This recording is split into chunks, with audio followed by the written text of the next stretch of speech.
Hello everyone. Now we are going to start class 10 exercise 5.3 question number 3 का fourth part. इससे previous video में हमने up to third part तक complete कर लिया है। अब यहाँ पे देखिए, हमें किसी एपी का थर्ड टर्म हमें गिवन है A3 इक्वल टू 15 S10 मतलब कि इसकी 10th टर्म का हमें सम गिवन है S10 equal to 1 to 5 find D and A10। हमें इसका D क्या होता है यहाँ पे कॉमन डिफरेंस, किसी भी एपी का कॉमन डिफरेंस क्या है वो D है। और A10 मतलब कि इसकी जो 10th टर्म आएगी ना, 10th नंबर पे जो टर्म आएगी उसकी वैल्यू क्या है, एक हमें वो निकालना है। तो यहाँ पे देखिए स्टार्ट करते हैं। A3 इक्वल टू 15 है। इसका यूज हम कैसे कर सकते हैं, A3 को हम A प्लस 2D राइट कर सकते हैं। पहले भी बहुत सारे क्वेश्चन में ये चीज रिपीट किए कि कैसे हम लिखते हैं इक्वल टू 15। अब यहाँ पे देखिए इनमें से हमारे पास क्या गिवन है, ना ही तो हमारे पास A है ना ही हमारे पास D है, क्योंकि तभी तो हम कुछ निकाल पाएंगे ना। A और D में से अगर कुछ होता तो एक निकल जाता। इससे पहले के क्वेश्चन में ऐसा ही होता था कि या तो A हमें गिवन होता था या D हमें गिवन होता था। चलो यहाँ पे नहीं गिवन है तो हम क्या करेंगे, अभी के लिए इसको क्या करेंगे, इक्वेशन 1 हम कंसीडर कर लेते हैं S10।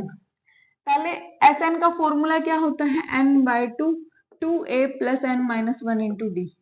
इसमें जो जो चीज आपको पता है वो सारी पुट कर दीजिए। n यहाँ पे 10 ले लेते हैं इसके अकॉर्डिंग, तो 10/2 a हमारे पास गिवन नहीं है, n है हमारे पास 10 माइनस 1 इंटू डी। तो S10 की वैल्यू रख देते हैं 1 to 5, ये हो गया 2 5 10, 5 इंटू 2a प्लस 9d। 5 को अंदर मल्टीप्लाई कर देते हैं, 10a plus 9 5 45d equal to 1 to 5। इसको मैं थोड़ा मॉडिफिकेशन करके इस चीज को लेफ्ट में लिख लेती हूँ और इस चीज को राइट में। 10a plus 45d equal to 1 to 5। अगर आपको ऐसे नहीं करना, मैं आपको एक और इजी मेथड बता देती हूँ। हम ऐसे भी तो कर सकते थे इसको।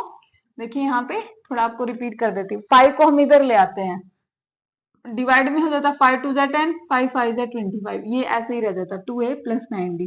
इससे थोड़ी इक्वेशन जो आएगी सिंपल आएगी। तो 2a plus 9d equal to 25, इसको इक्वेशन सेकंड कंसीडर कर लो।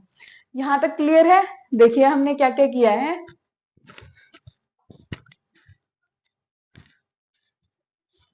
हाँ जी, देखिए यहाँ पे हमें पहले A3 गिवन था, लेकिन इसको हमने थोड़ा एक्सपेंडेड फॉर्म में लिखा A plus 2D equal to 15।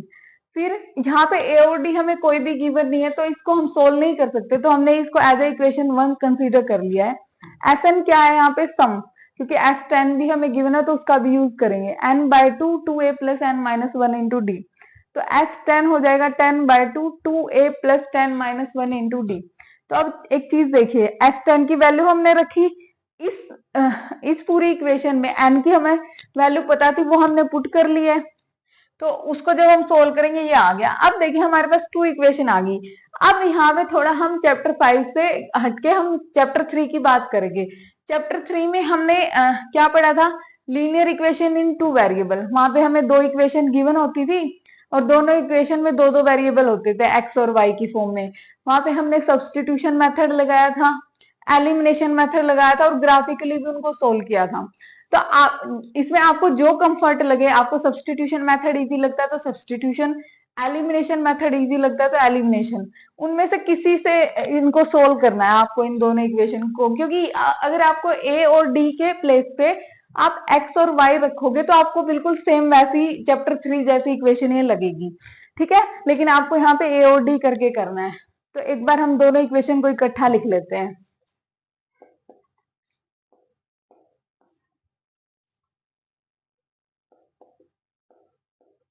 अब देखिए, अगर मान लो मैं यहाँ पे एलिमिनेशन मेथड मुझे यूज करना होता, एलिमिनेशन मेथड में हम चैप्टर 3 में क्या करते थे कि इन दोनों इक्वेशन में से या तो ए वाला कोफिशिएंट सेम करते थे या डी वाला। देखिए यहाँ डी वाला, यहाँ 2 है यहाँ 9 है, तो ये तो सेम नहीं है। यहाँ ए है यहाँ 2 है, तो कोई भी सेम नहीं है। अगर मान लो आपको ए वाला कोफिशिएंट को सेम करना है तो हम क्या करेंगे, इस इक्वेशन 1 को हम 2 से मल्टीप्लाई कर देंगे। जब यहाँ पे 2a हो जाएगा, 2a एलिमिनेशन का मतलब है एक वेरिएबल को एलिमिनेट करके दूसरे वेरिएबल की वैल्यू फाइंड आउट करना। तो इसमें जब हम 2 से मल्टीप्लाई करेंगे, फिर अगर इसको एलिमिनेट करना है तो मैं सब्ट्रैक्ट कर दूंगी। तो पहले हमें क्या करना है, इस इक्वेशन 1 को पहले 2 से मल्टीप्लाई करेंगे, फिर इसको सेकंड को इसमें से सब्ट्रैक्ट कर देंगे। तो हम लिखेंगे मल्टीप्लाई इक्वेशन 1 बाय 2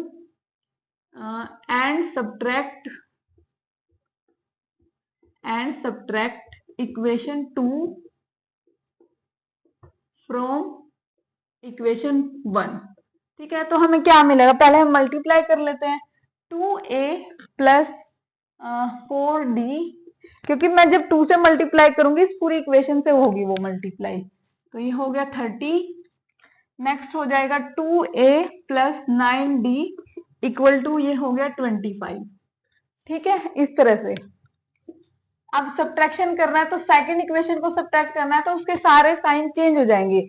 यहाँ पहले प्लस था, अब माइनस हो गया, प्लस था माइनस हो गया, प्लस था माइनस, ये कैंसिल हो गया, 9 में से 4 गया 5d, और ये 30 में से 25, ये हो गया 5। d यहाँ पे क्या आएगा, कैंसिल आउट करके -1 आ जाएगा। अब d की वैल्यू इन दोनों में से किसी में भी पुट कर दो तो a निकल जाएगा।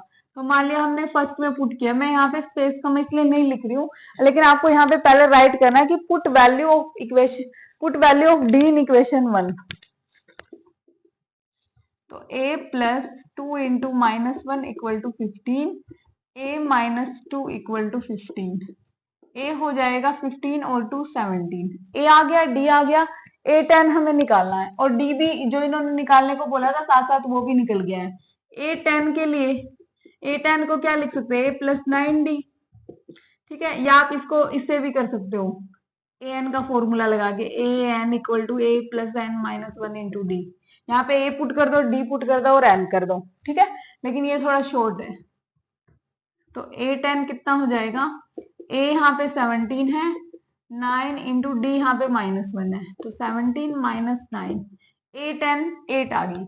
आपकी जो 10th टर्म है, मतलब कि इस एपी की जो 10th टर्म है वो कितनी आ गई, 8 आ गई। ये क्वेश्चन क्या है, अभी तक हमने जितने क्वेश्चन किए इस एक्सरसाइज के, उनमें मतलब इसको हम टफ क्वेश्चन बोल सकते हैं, लेकिन इतना भी ये टफ नहीं है। बस आपको ये समझना कि जो जो हमें चीज गिवन है उसका हम यूज कैसे कर सकते हैं ए और डी निकालने में। एन तो हमें गिवन ही है, यहाँ पे एन 10 है, क्योंकि ए एन होता था, एन के प्लेस पे 10 आ गया तो एन 10 हो गया। ए और डी फाइंड आउट करने के लिए इसका यूज करना है और इसका यूज करना है, लेकिन क्योंकि ए और डी में से दोनों में से कोई गिवन नहीं था तो इक्वेशंस की फॉर्म में हमने उनको निकालना है। पहले दोनों इक्वेशन निकाल के फिर चैप्टर 3 का यूज करना है।